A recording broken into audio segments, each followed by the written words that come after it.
Hey guys, today in the shop we're going to take a look and see what it takes to take a Honda mini bike front hub assembly, or actually front hub assembly from any small motorcycle, and go from this, which is pretty well beat up, to this in very little time with very little resources. In fact, all we're going to use is some sandpaper and an inexpensive buffer, and in not a lot of time, we're going to completely transform this piece. Let's take a look. Step number one is just wash it. So I wash it off with just soapy water and Dawn dishwashing detergent. So let's do that first. And here you can see my very sophisticated process. Bucket of hot water, a little Dawn scrub pad, and I'm just going to go ahead and clean that thing up to the best of my ability. All right, so after washing it, I hit it with a little bit of paint remover, and that's just in case this had been clear coated in the past. I'm in the habit of doing this from doing engine cases. Here it doesn't hurt, so we're going to just shoot this really quick.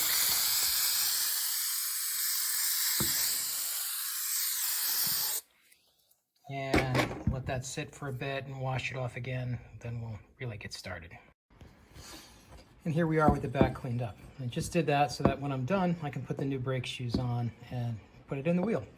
Now, if you wanted to, and if you were doing a showroom restoration, you would bead blast this thing and have it be perfect. But this is really going to be a rider. It's supposed to be nice. I don't have to go through the trouble of making the inside of the brake drum perfect. The outside we want to look better. So the first thing we're going to do is start with some 220 grit sandpaper.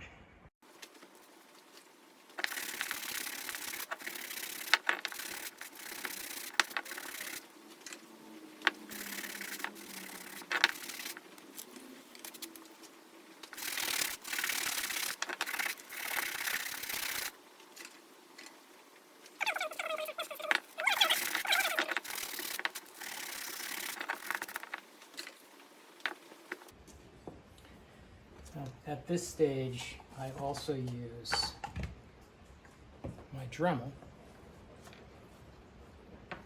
with these inexpensive kind of sanding discs that you can get on Amazon. And it just helps cut through all of the muck.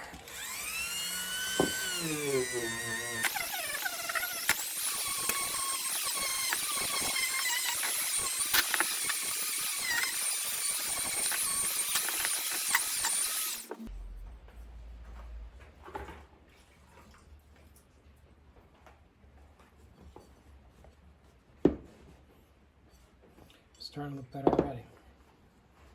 Also at this stage, you can use a wire brush on some of those harder to reach spots.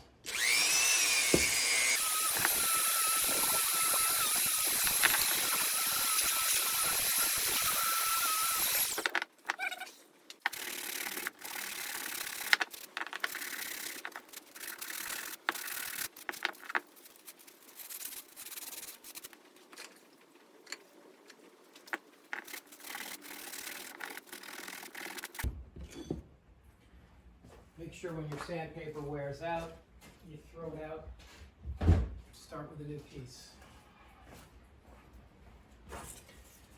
So from there, we're going to move up to 500. And really all we're doing is taking out all the scratches, or starting to take out all the scratches that we made as part of that process that we just went through.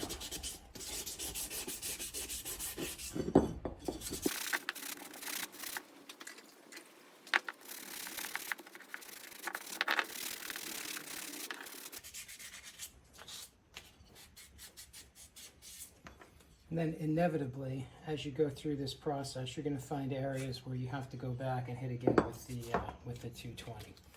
So I switch back and forth between 220 and 500 a couple of times.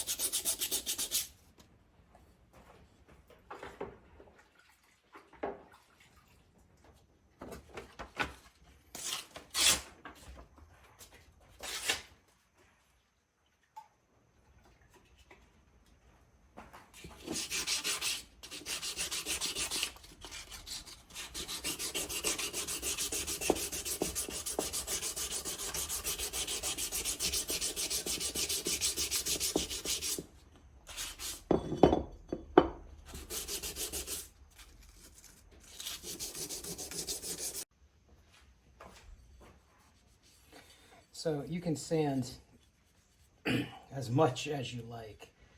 The key is get the part to a place where you think you're going to be happy with it, and then hit the buffer. So I'm going to buff this out and just see how close I am.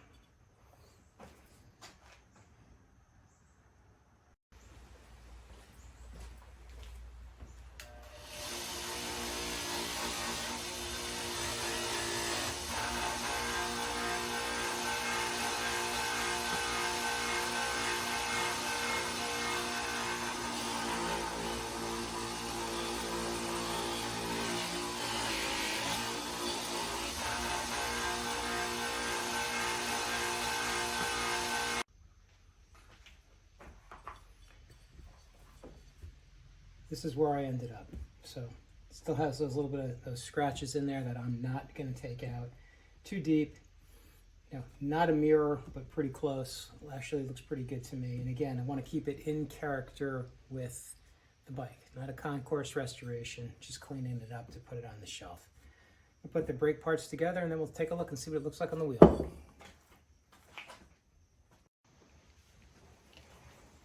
So do yourself a favor. If you have one of these all the way apart, sometimes you'll be tempted to use the old brake shoes because they look like they're decent. Don't, you know, if they're 50 years old, even if they have some life left in them, just get a new set. I mean, they're $20 a set and you're good to go.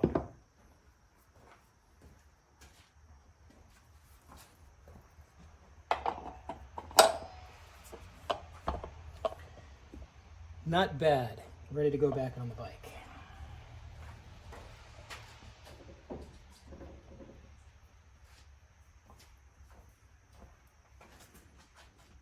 And there you have it, from crap to not bad at all in very little time.